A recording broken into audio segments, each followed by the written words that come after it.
I guess that's supposed to be me. I don't know. Hey, everybody. Good afternoon. Good morning, good afternoon, good evening to you. Welcome to this edition of the Voice of the Microsoft Partner. Gosh, I think we've been doing this for about 5 years now.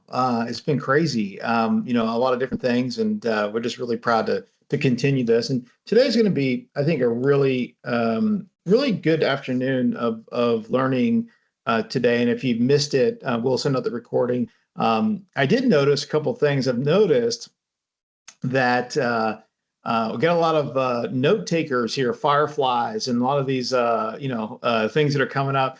We actually remove them all from all of our meetings. And you know why we do it is because they're public domain information. It turns into the public domain. And so sorry if you put your note taker there. We will furnish our Copilot notes that is not public domain to everybody here, along with the PowerPoint, right? And anything that we actually have here, we'll make sure everybody, has it. So today's going to be good. We're going to be talking about Copilot, or not Copilot, but Co-op, Microsoft Co-op, MDF funds.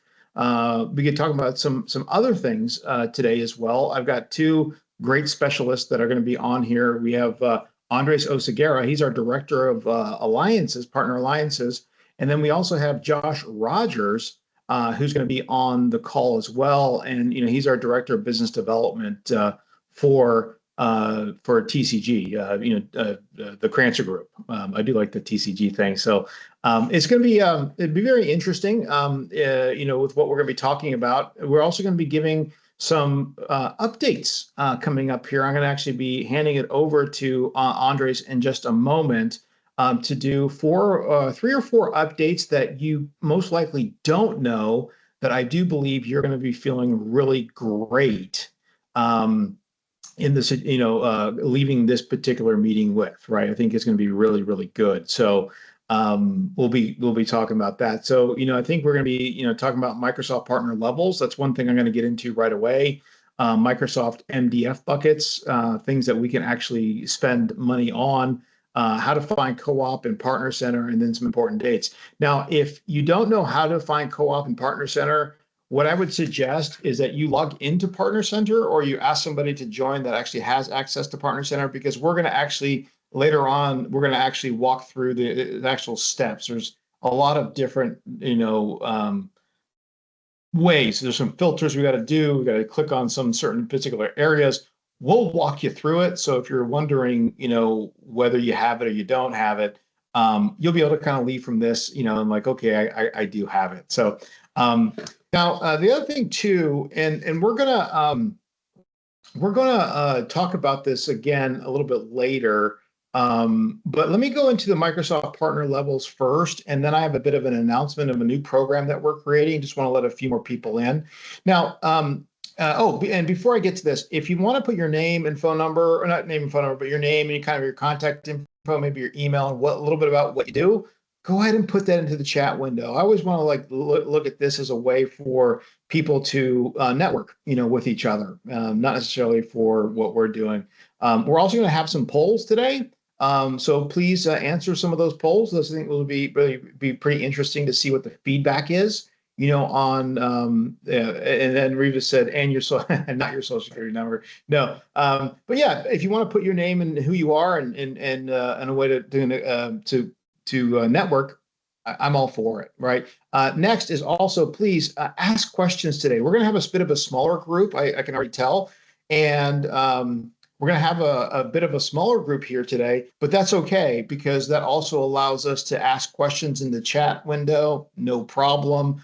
We'll get to that. I'm going to be monitoring that. Really, the bulk of today is going to be Andres and Josh Rogers are going to be really talking about a lot of stuff today. So before I get into our announcement, I just want to set one thing straight here. Now, this is we've gone over this a couple times in the past several months, but this is always good primer because this will help us understand the reasons why we want to get to someplace. Now, the way I usually describe it is at Microsoft, there are 1,000 programs, right, that are out there at Microsoft. And it is so frustrating to try to figure out how do I figure out anything with Microsoft? How do I get rebates, incentives? What is the purpose of this?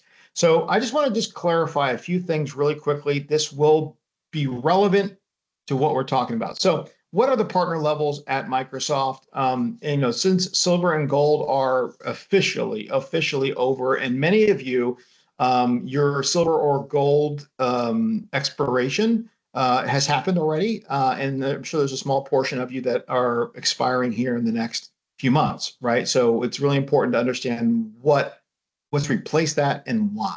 Okay, that's the really important thing. Okay, so you start off with membership. This is the lowest of all levels. We've all been here. We've all been, oh, hey, we want to be a Microsoft partner. We go to the Microsoft or partner.microsoft.com. We fill out a couple things. We put our banking information, and then a lot of times people are like, hey, what's next?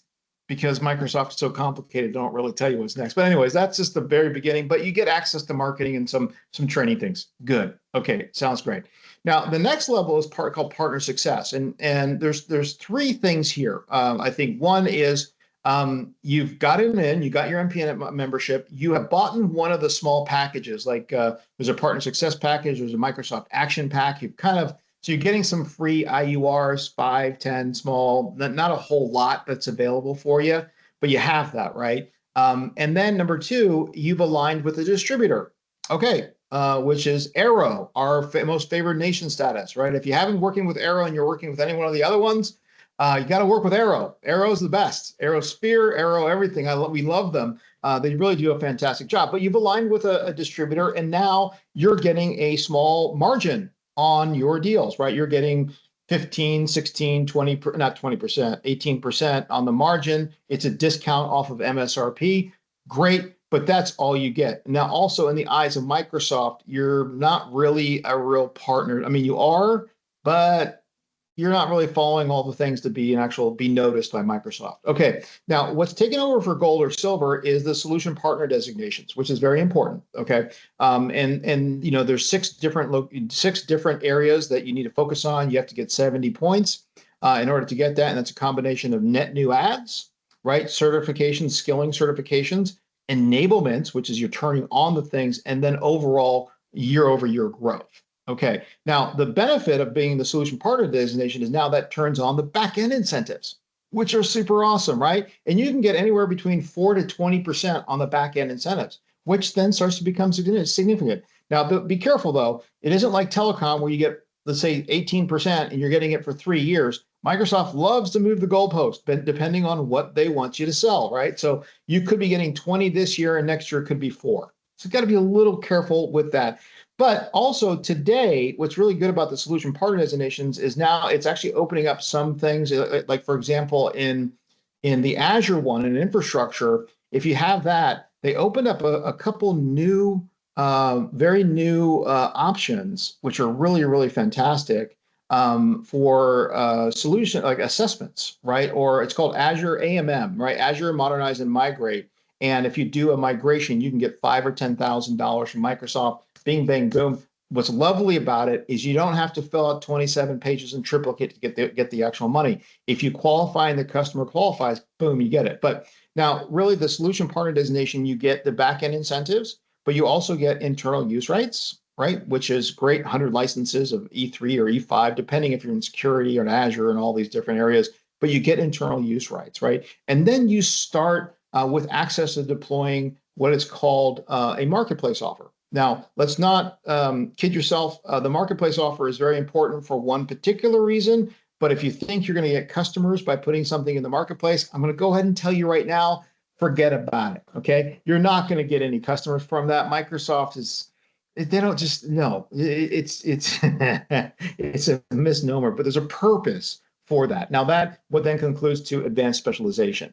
Now, advanced specialization is the top tier. Now, any partner we work with or we're shaping, we're always pushing towards the top tier. We always want to make sure that people are going there because this is what opens up all of the benefits, hundreds of thousands of dollars, millions of dollars in benefits. And I'll start with the fact that now you get access to deployment funds, you get access to assessments. So if you want to go do a security assessment, $5,000. You got a $50,000 ACR deal, that spans over the year. Boom, 10 to 15%. Okay, in the back end compensation, but also bounties. They're going to give you a bounty, like for example, on a new VDI deal, $100,000 ACR, you get $9,000 just to say net new logo. Boom, thank you, and then 30% on top of that.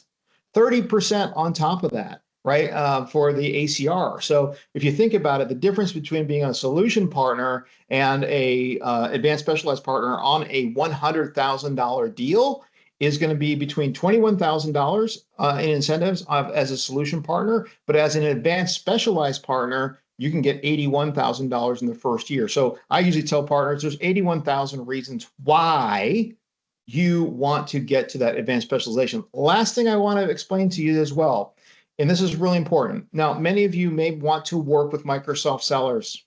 You might want to work with a Microsoft seller. Well, if you don't have the advanced specialization, you do not meet the requirements, which are rules of engagement, right? So if you want to work in that space, we've got to get to advanced specialization, which is the top tier. And there's a lot of ways of doing that. Okay, so I want to just throw this out there to you. If you have some questions about this, and we have some other examples of how you make money with this, but it really does. Now, the other thing too is when you get to solution partner designation, you're getting back-end incentives, right? Now, but let me just talk about those back-end incentives really quickly. And I think maybe Andres and Josh may even talk about this, but I just want to say this. Microsoft looks at incentives in 6-month increments. So they'll accrue for 6 months, all your back-end incentives. And if you're over $10,000, Microsoft says we're going to split it 60-40. We're going to cut you a check for 60% of that. And then 40% is going to go into what's called MDF or co-op bucket. That's what's really, really important, okay, to understand. Now, you have to also spend it or you lose it. Okay, that's the other thing. We're going to lose it if we don't spend it correctly, right? Or spend it right away. And at the end of this month, we have until June to spend whatever co-op dollars that you might have, and you got to be really careful about this. Okay, so we got to go ahead and do that. Okay, so 60-40, and they cut you a check or they don't. Now, if you're under 10 grand, you know what happens? They just cut you a check, no problem. Okay, they just do. So, then you accrue to the next year. Now, many of you that are in silver or gold, those are going away. Those incentives, back-end incentives are going away. So you may not have anything like this. So it's actually really important to understand. So that is just, we just want to kind of share that. It's very interesting, some of these responses to the polls. You know, it looks like we do have some people that have specialization. That's great, solution partner. Now, if you have the specialization, it's probably a good idea to actually book a call with us, because we'll talk to you about how to create a go-to-market motion, you know, with the Microsoft sellers. We have very innovative ways of doing it. With that being said, okay. Now, with that being said, we've got 4 updates that I think you're going to love to hear about today. 4 very specific, and also a loophole that we found that we want to share with you. A loophole. We call it water finds the crack in our business, right? So we never do anything that violates the rules, but what we do is we interpret the rules and we figure out, okay, what did maybe they didn't think about that we can go ahead and use, and then some ideas. So we got 4 updates that are coming here. This is really great stuff. I want to say thank you, everybody, for coming today. Really do appreciate it. Please put questions in the window if you want any access to us. But I'm going to go ahead and pass it over to Andres, the great Andres Oceguera. Sometimes called Andrizzle, because he's the best. But Andres, why don't you go ahead and take it away with some of your updates? Appreciate it, sure. I'm happy to be here. See lots of familiar faces. In case you don't know who I am, my name is Andres. I'm the Director of Partner Alliances here in the Crancer Group. Been in the partner channel the last 5 years. And I always tell people, probably been in hundreds, maybe thousands of partner centers at this point. All I do is try and dive in and understand this ecosystem as best as I can and help serve my partners. So we do have a few updates. I saw Brian actually mentioned, or one of the updates that I'll be talking about here today. The first one, since we're talking about partner levels, let's get right into it. We'll call this our quote unquote loophole, or our innovative way of potentially getting across the finish line if you're a modern work partner looking to get your solution designation. Now, to Sherman's point, there's been a lot of changes, and I fully expect a lot of these things to continue to change as we move forward. But, if you're in a position where you've got the right amount of business, you're not currently earning rebates, you want the recognition from Microsoft to get this designation, but for whatever reason, you just can't quite get enough customer ads. Well, we're doing a lot of work here, working with other partners, and we realize, a lot of partners work with nonprofits, and these nonprofits are being counted as new ads, just like any other customer. Now, the difference is when you work with nonprofits, as many of you guys know, you get discounts on some of those SKUs. And so we realized, well, if you've got a partner that is right there on the edge, they just need a few more points towards their net ads, maybe a few more points towards their deployments to get them over the finish line. Why don't we go ahead and take a look at an example where we actually find 3 nonprofits that we want to support. And this is part of what I personally really appreciate is you get to actually support your community while also being able to write it off as well for your business and go ahead and get this additional tier for the company. So, here's just a quick little example. Let's imagine you had conversations with 3 nonprofits in your local area that you wanted to support. If you provision them 11 licenses, $3 a piece, you have to get the yearly agreement. That's going to come out to about $396 per nonprofit. If you do that 3 times, we're looking at $1,188 to go ahead and actually do this. We get 3 new ads for my company. I get 3 new deployments for my company. Those additional 12 points or so get me over the edge. And now I get access to a solutions partner designation for modern work. So, I'd imagine there is probably a few of you out there that might be listening here today. You're at 55 points, you're at 60 points, and you're just pulling your hair out because you've added good business, you're driving a good amount of business for Microsoft, and yet you can't quite get the recognition you're looking for. And I know that can be frustrating, so I wanted to give you that idea. If you have any further questions, it doesn't quite make sense, feel free. I think Josh put his Calendly there. Happy to walk you through that in a little bit more detail. So that's our little loophole, exciting idea I wanted to throw out for everybody, okay? How about an incentive update? Okay, these go hand in hand. It's actually very, very important, and I'm gonna lean into the updates around here, these different partner tiers as well, because I think it's important just to give you as much context as possible. Starting in October, I see this as a response to silver and gold competencies going away. Microsoft announced that from October 1st, they're actually going to be changing the scoring structure for how they're sending out rebates to partners. Now, the way that they typically did this is you get a solution designation and it covers multiple areas, right? So for example, you get a modern work, you get modern work, security, and dynamics rebates, but you don't get Azure. If you get the Azure designation, you get everything. Well, they're scrapping that idea wholesale.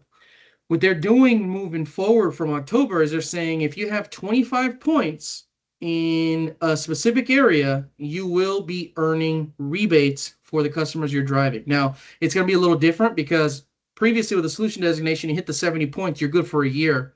This one is going to be ongoing management, making sure you're staying above that 25-point mark. But critically, it's just the incentives, you guys. And incentives are great, and we all appreciate them. That's where this co-op bucket is coming from. But it's also not the entire reason you guys want to get that designation in the first place, right? If we go ahead and we put a plan in place for my partner organization to continue getting attribution from Microsoft, to continue getting the recognition that I deserve as a partner, I'm simply not going to get there unless I get a designation. Because number one, that designation is going to come with would they estimate over $100,000 in retail value in the benefits package that you get? On top of that, Sherman referenced it. Specifically in the SMB path for Azure, they're actually allowing you to leverage deployment funds that are a part of the Azure Migrate and Modernize program for new Azure opportunities. Okay. So you've got number one, the benefits of actually getting all those free licenses. You then get access to those Migrate and Modernize funds in Azure. And then probably most importantly, you will never get a specialization unless you've got a designation in the first place.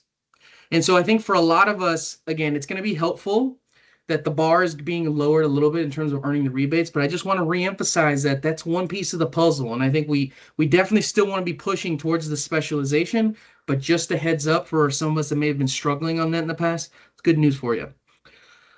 Third update here, and this is, Brian, what you were referencing. Third and fourth update kind of go hand in hand together, and that has to do with the changes Microsoft is making in terms of change of channel partner with customers. So if you've got a customer that you basically just won from another partner, this is not going to impact you, okay?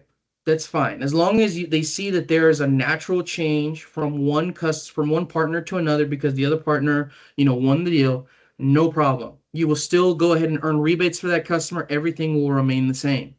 However, for a lot of us organizations, I noticed a few of us have specializations. You might be out there looking to purchase new organizations.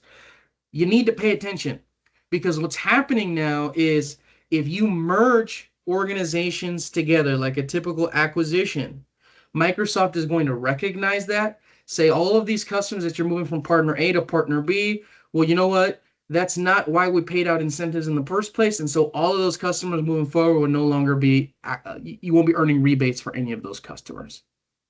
It's a big, big update. And so I just want everybody to be aware of how that might impact you as you continue to move forward here and hopefully start acquiring businesses or maybe had plans to get purchased by another organization. If you're including incentives as a part of your calculation in terms of your ROI, definitely not something you should be doing moving forward. Now, again, to the point we were just making, it may still make sense to do it, even though you'll be losing out on those rebates because of the fact that purchasing these partners and bringing them together may qualify you now for specializations where you can leverage hundreds of thousands of dollars towards new opportunities to drive new business. So, it's not the end of the world per se, but I'd say it's definitely something that you'll want to get a handle on, something that you'll want to think about as you're making some of these decisions. And, very much in that vein, we're partnered with IT Exchange, where you're able to go ahead and anonymously list your organization or potentially look at other organizations that you want to acquire. Highly recommend you guys go take a look and see if there's other partners that you want to go ahead and purchase. But again, if you have any questions about this new update and you're not quite sure how it might impact, your next steps, feel free to reach out. Happy to have a chat about it.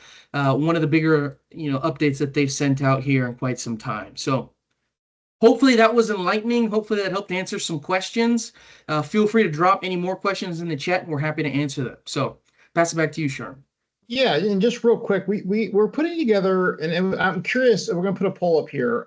We're actually putting together a new offer called Partner Incubator, where we're actually formulating user groups that are going to be starting in August, and we're going to be focusing on three things. One is partner strategy. The second one is sales, and then last one is marketing.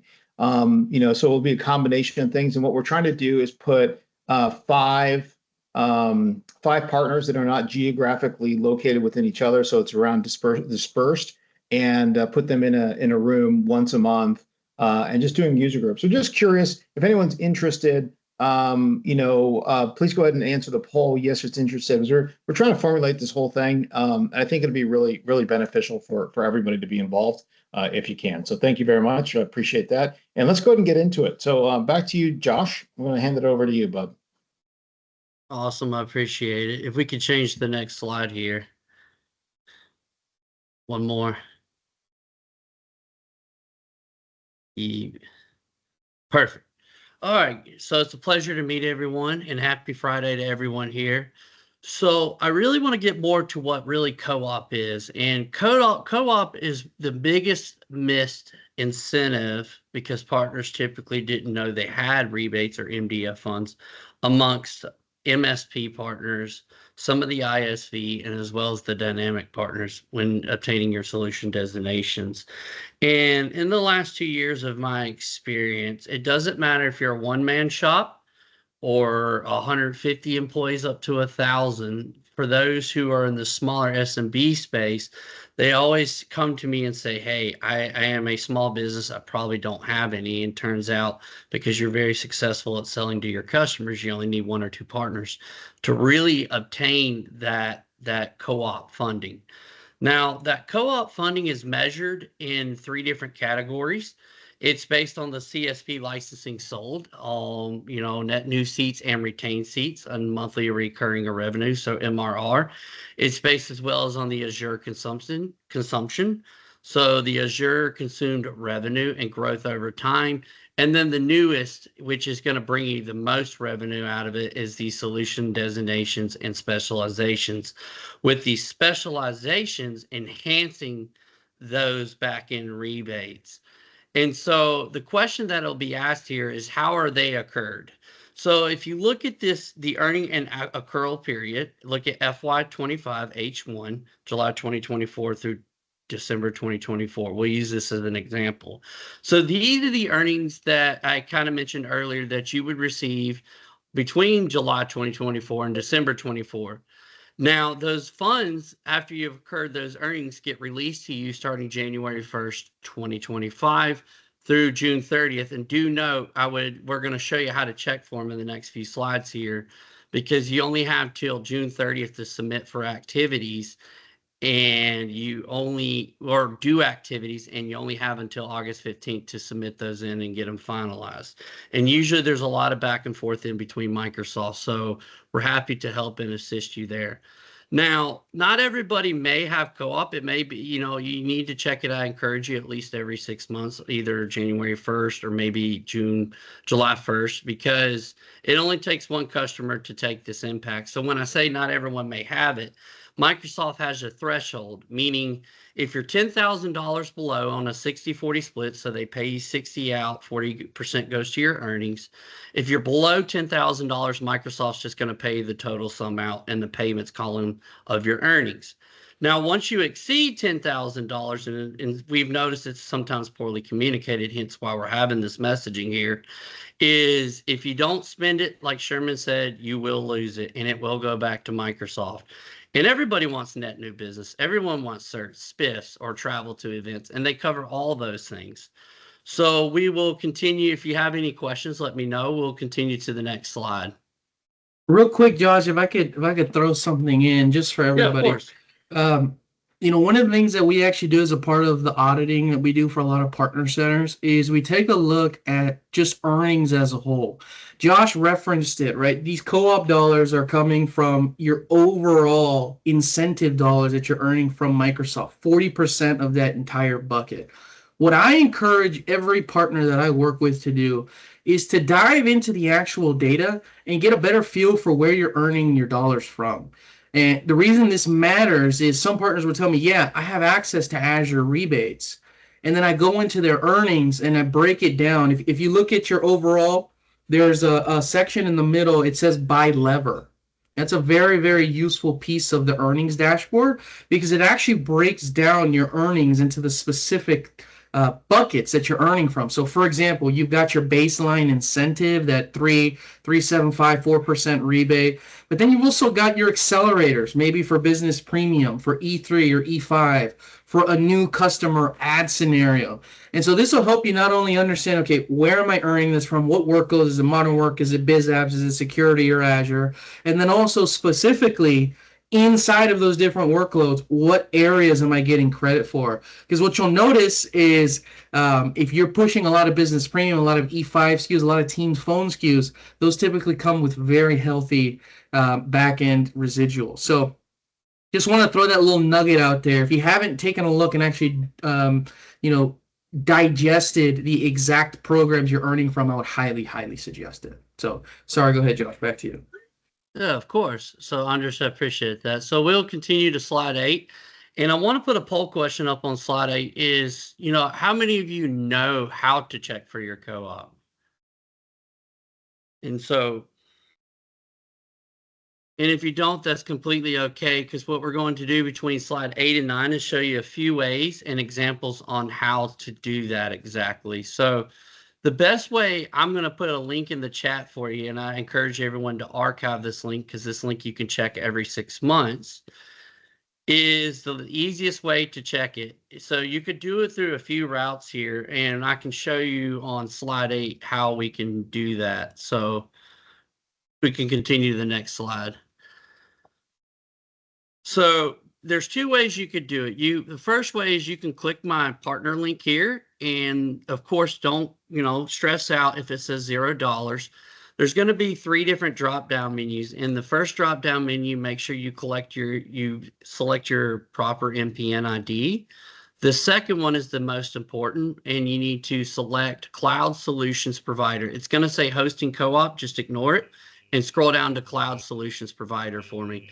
So that's one of the easiest ways here, and you should see it here on slide 9, is by the filtered by. So you would select the MPN ID, fund category, and make sure you have the proper usage period.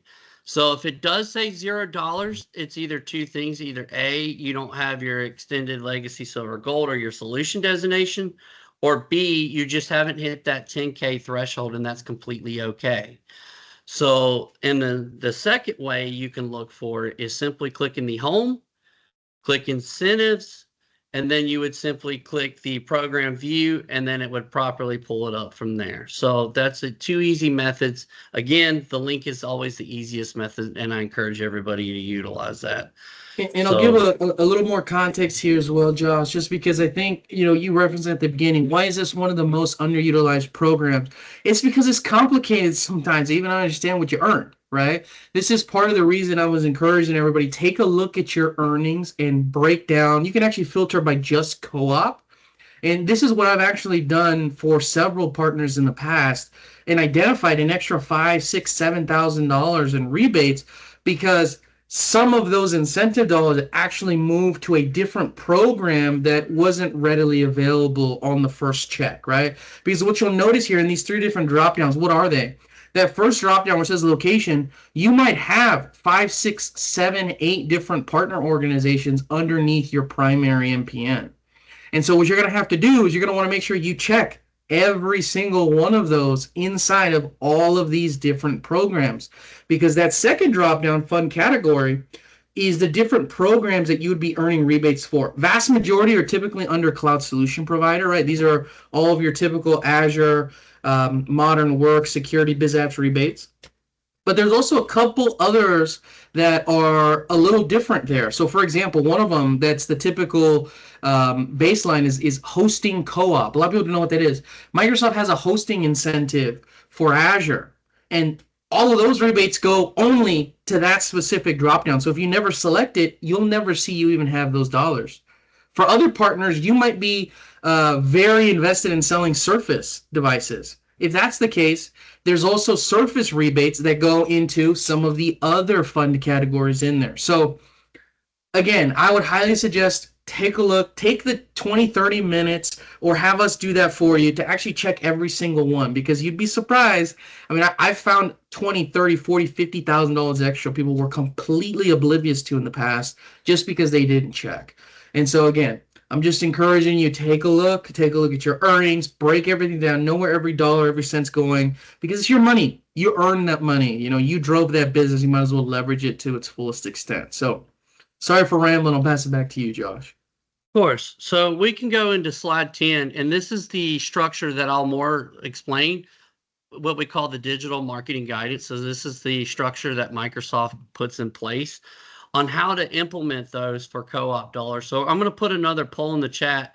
I'm just curious, for those who do have co-op dollars, what are you currently utilizing on? And for those who don't have co-op dollars, that could potentially have them in the near future, because timing is key, what you would potentially utilize those for. So while we're getting that poll answered here, I'm going to explain more of kind of how this process is with Explore, Evaluate, Purchase, Expand, Renew, and the advocacy behind it. So when it comes to exploring, the key thing that Microsoft wants you to do here is present awareness. So if you have co-op dollars, these things can be used on paid media, content syndication, social media marketing, webinars, search engine optimization. So these are things that you could potentially utilize your co-op to create brand awareness with Microsoft in your organization. So it's more presenting the idea of, hey, I want to look into net new customers, and these are few potential ideas that you could utilize. The second is more evaluate. This is more of the consideration role. So this is guiding customers who are researching potential solutions. So when you call a client and they're researching a solution in relation to Microsoft, or maybe you're wanting to present a comparable Microsoft product versus the competitor, this is an area where you could provide case studies, customer testimonials, comparison guides, Microsoft versus the competitor, solution briefs, data sheets, white papers, email nurturing campaigns, and targeting and retargeting ads. So the goal here initially is to nurture these leads, establish credibility, and then move them further down that journey, that process funnel. So when it comes to the next phase, it's the purchasing, the decision phase. So this is converting interested prospects into paying customers. Easiest way to get a customer is assuming that Microsoft, because they do and don't provide demos, is providing a product demo, a trial offer period, and as well as, initiating sales follow-up campaigns. But product demos are the most. And of course, that also gets covered under your MDF funding. If Microsoft says, hey, this is the cost, this is the product demo, this is what you could utilize it for, it gives you the ability for the customer to try it out before they implement it into their organization. So again, kind of reiterating here is creating awareness, consideration, and then the decision side. From there, Microsoft wants you to expand. So identifying the upsell, cross-sell opportunities with your existing customers. This is more related around email campaigns, virtual training sessions. And so as a virtual training session that, look, as an organization, you sold 30 M365 licenses and you want to switch them to E3 to E5 or present a training session on how they could utilize that in their organization. And of course, that's a great way to make sure that your customers are fully utilizing the tools and Microsoft products that you promote and push to them. So that's a good way to do it. And then, of course, the next one's retention. So encouraging contract license renewals and preventing churn. So when I say encouraging contract, we both know when you sell the licensing structure for Azure in M365, and when it comes to renewals, it's a great way to make money. So again, this is, evaluating, is your customer satisfied, maybe providing a survey, creating more personalized emails, sending them a reminder, hey, do you want to continue these services? What do you like? What could we change in regards to, what you want to learn more about your licensing? So adding a little training in there, as I kind of mentioned earlier, to keep that retention. And then finally, the last in Microsoft structures, advocacy. So turning satisfied customers into vocal advocates. As I mentioned earlier, getting a testimonial, customer referral programs, speaking to opportunities with Microsoft partner events, case studies, co-branded content, customer spotlights, and newsletters. So that's really the breakdown from a 6-point perspective on how Microsoft wants you to implement these fundings. And again, don't worry, we're about to go into those fundings. So, all right, next slide.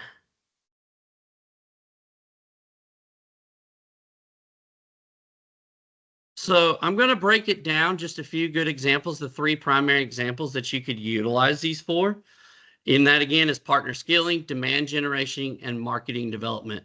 So partner skilling, this is going to be good for those who do have co-op, because if you're looking to get your solution designations, 9 times out of 10, what we're finding out is they have the customer ads, they're filling the customer success model, but they're missing the certs. It's always the certs. It's the intermediate certs. And of course, those certs cost money. Well, guess what? If your engineer passes that exam, they could provide the credentials to say, hey, we passed this Microsoft, and submit a claim. And then the execution guide is pretty simple from there. And Microsoft will reimburse you if you have co-op dollars available for those certifications. And again, if you want to continue to receive those direct and indirect earnings, I highly encourage everyone to check their solution designations and click the skilling feature to see which certs are needed for your organization. So next slide.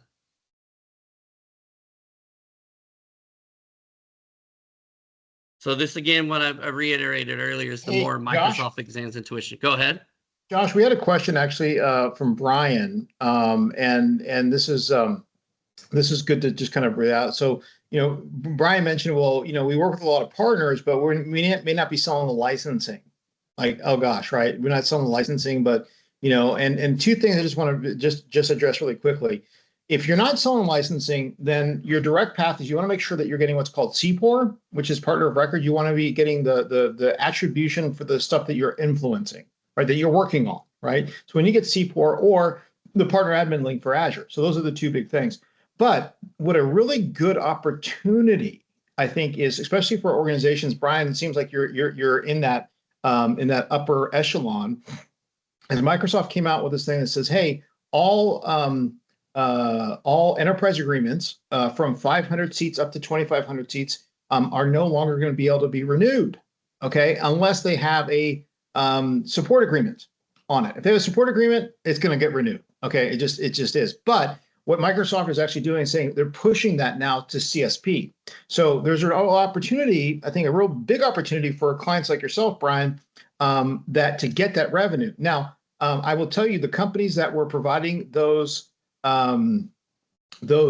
EA agreements are being super aggressive with those clients right now, saying, "Hey, when your renewal comes up, come to our CSP," which could be taking money out of your pocket. So that's that. Brian, yes, we can give you some stuff. And also, if you want to schedule a meeting with us, we can just have a nice open talk about it. But you're in a good spot. Okay, sorry, guys. I didn't want to interrupt. No, the only other thing I'll throw in there as well, because Brian was asking about potentially getting benefits to do the job with the customers. There's a ton of benefits for Copilot if you have a specialization in modern work. Even if they're working directly with a Microsoft account team, if you're able to identify a Copilot opportunity, there's accelerators just for typical assessments, there's actual deployment services, a lot of different things that you can leverage. Again, you've got to have that modern work specialization. Additionally, and you'll notice this could be another one of the updates. I guess I'll just throw it out now. If you guys recently heard, Microsoft just came out with 1 and 3 year CSP terms now for E3 and E5 that come with a 10% discount. They also created a mini E5 security suite, which I thought was really cool as well. Point being, Microsoft is always looking to push, especially E5, as much as possible with their customers. So, Brian, if you're working with a customer that's managed, they've got a Microsoft account team or they're going through somebody else, but you've been able to identify an interest, they want to add 100, 200, 300, 500 seats. You can go to the Microsoft account team and sit down and talk to them and say, "Hey, I've got this opportunity. I know they want to do this. Is there anything you guys can do to help sweeten the deal?" Because there's not necessarily anything out there today that is available to CSP partners specifically for that, unless you're the transacting partner of record. If you're the transacting partner and you're a CSP with them, you've got a specialization, there's actually a deployment and adoption accelerator for E3 and E5 as well. So you just have to think about, okay, what customer is this? Who are they working with today? Who's involved in this opportunity? What's the best way to find a deal for this customer? And I think as a partner, that's one of the most important things you can do. So hopefully that helped answer your question. Like Sherman said, Brian, if you want to talk about a little more detail, we're more than happy to. So, Josh, I'll pass it back over to you. Of course. Thanks, Andres. Thanks, Sherman, for that info. So, again, if you have any questions, just please put them in the chat, or as well as you're welcome to reach out to us via email. So I'm going to go into the biggest one is, what you can use as MDF dollars for, and we're seeing a lot of customers do, is the demand generation piece. So I'm going to go into more of what are some good examples, what qualifies, what doesn't qualify, and what you need to do in regards to, demand generation. So these are typically digital marketing campaigns. So these include things like paid media ads, search engine marketing, content syndication, marketing automation flows. And you can also use, like you said, a third-party service for lead gen opportunities, for content syndication, for assisting in creating webinars and use cases.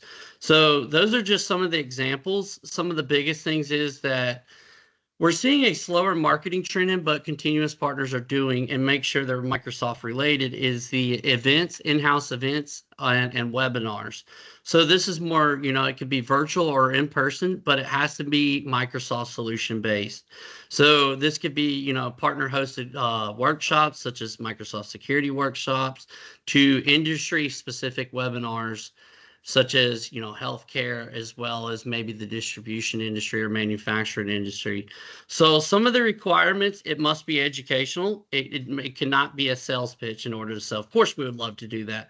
But, it's all about guiding your customers to the solution, guiding them through the proper channels, and making sure that they understand the solution and educating the client on how that can benefit their business. So, and then some of the other examples, of course, is just the content marketing and telemarketing, such as creating infographics, case studies, white papers, and maybe having a third party push and promote that out there for you, as there's many lead gen companies. Now, I'll go into what does qualify and what does not qualify. Again, I mentioned earlier what did qualify. So some of the things that don't qualify is product giveaways and contests, Non-Microsoft focused marketing promoting third-party tools. When I say that, is you're promoting your internal security services versus the Microsoft security services as an example. Other things would be travel expenses, untracked social posts, travel, swag and event merchandise, and as well as just general brand awareness without the Microsoft CTA. So those are some of the things that you know you could do, what does qualify, what doesn't qualify. So we'll continue on to the very next slide here. Of course, which will be, you know, there's other things such as social media marketing that you could utilize. This includes, you know, paid social media campaigns down to your organic social post. So kind of reiterating what I said on slide 1 here, or the first slide is the seminars, is, and we can go to the next slide. So sorry about that. Is the marketing development. So the marketing development slide, again, reiterating, it's kind of some of these kind of cross, you know, compared to each other, but you can have an on-site champ, you can have a product training day. You can also do internal incentives and spiffs for your sellers. So when I say spiffs, is maybe having a customer awareness day where you have all your sales reps reach out to your current customer base or net new customer base, setting up meetings, in relation to Microsoft products, and as well as including spiffs on that, which can be claimed, and of course, you know, the proper procedures for that. So we can continue to the next slide. I think all in all, right, I think what you're getting at here, Josh, there's a lot of different ways to use these dollars, right? I mean, are you building your business through some of these marketing activities? Are you investing in how you're representing your business in your marketing, in your case study development, in your services? Or are you investing in your people? Are you helping train them? Are you helping them go to different seminars, boot camps, all these different things? If you're investing in your business, Microsoft is willing to invest with you. But really, the main thing is stop missing out on these dollars, right? You've done all the work getting these customers through your funnel. You won that business, and so now let's go ahead and leverage it to its fullest extent. Like we've been talking about today, it can get complicated. It can get a little frustrating, and so we're more than happy to help, manage some of those different problems that you guys might encounter. We're here to be your partner and hopefully help you, leverage these things to their fullest extent ultimately. So change will also be a very normal part of this process. In the last 5 years, we went from having a program that funded events to now it's only specific opportunities, to now it's only specific opportunities for a specific set of customers in a specific set of partner organizations that hit this bar. It changes 24/7. So just stay on top of it, keep yourself informed, and we're here to help. So hopefully that was good information for you guys to digest. There's more updates that are going to be coming along the way. Stay in touch with us. We'll make sure to keep sending you as much information as possible. And with that being said, I'm going to pass it over to Mr. Crancer. Yeah. So what's kind of good about this is this goes into next month. We're going to be doing best and worst marketing ideas for MSPs. And I'll be really frank with you. For 4 years, we were doing a lot of marketing for Microsoft partners. We were doing events, right? We were getting people to show up. We were, we were doing a lot of events. And what we found was, we would drive demand. So it was really difficult, right, to get people to open up the email and then find somebody to actually register, right? Because everyone's afraid of clicking on any links now. So you get a person to register, you get the person to show up. We do this great presentation. And then we would actually use polling, and we get 3 or 4 net qualified leads for every single event. I mean, we were so good at it that we guaranteed it. So if we missed, one of those metrics, we just redo it again, right? But we actually got out of the business because what we found was a lot of the partners, and for many different reasons, right, just didn't have proper follow-up marketing tactics, follow-up tactics to those types of leads that were coming in, but also follow-up real true sales understanding, right, of what to do. So next month, we are going to be doing best and worst marketing ideas for MSPs. We're going to be looking at some of the bad ones. We're going to be reviewing some websites. for some situations to kind of talk to you about. We're going to be looking at like LinkedIn ads and all these different things. So please go ahead and register if you want. I think we put it back into the chat window. We'll go ahead and talk about that. I think you'll get a lot of that. So if you could also, if you have anyone else that you'd like to bring to this table, please send them that link that we have in the chat window and tell them to come along and take a look at it. We'd love to see a big group from that one. So, but yeah, best and worst marketing ideas. Hopefully, we're in the business every day. We see it. I've seen the best guys do it. I've seen the worst people do it. I see how people just throw away so much money. And co-op that we talked about today kind of talks about that. And frankly, I want to be able to be a vessel or a somebody who can, really provide great stuff to our partner base, right? And say, hey, don't do that. Don't waste your money on that. We had, I'll give you one more a small story here. We were working with a partner, and we were talking about our SDR services before we ended that whole the sales and marketing piece.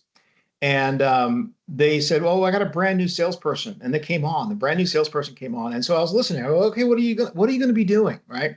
And this brand new salesperson was, let me just tell you, I'm gonna be going out. I'm gonna be doing some events with chambers of commerce. I'm gonna do a wild big event for them. I'm gonna be knocking on doors. I'm really just trying to get anybody and anyone who's interested. And I remember after like, oh, really? Oh, that's interesting. Oh, okay. I remember I called back the president and the CEO afterwards. I was like, thanks so much. And I looked at him, I said, hey, I want to just be really honest with you. That guy doesn't know what he's doing. And it's going to be an absolute failed initiative. It's going to fall in its place. It's going to be a waste of money, all the stuff that you're putting into this big event, blah, blah, blah. And you know what happened? A month after they were supposed to do the event, I got a call from the CEO. Hey, Sherman, how did you know that was going to fail? I'm like, well, because I see it every day, man. I see what the problem was with this, right? And I think in sales and marketing, we have to be very specific about what we do and how we do it, who we go after, why do we go after them, but also understand our potential client base that we're looking to work with, right? We need to make sure that they all have budget. They're within an industry, and we also understand the problem that we're solving. Now, this partner I was talking to, this young guy, he's full of spit and vinegar. And I thought, okay, maybe he could make something work. But then I just knew, throwing spaghetti on the wall and trying to find a customer is just a complete waste. And lastly, I'll mention is 99% of the marketing companies that are out there that will promise you leads, promise you appointments, promise you X, Y, Z, PDQ. Most of them don't understand our industry. Number two, if you don't have the proper follow-up processes and the proper things to understand and actually how you're going to market, you're really not going to do that. I'll give you my last piece of advice to everybody. One of the reasons why my company has been in business for 5 years, and we bootstrapped this. We didn't have any investment, and we started this. We got 8 employees now.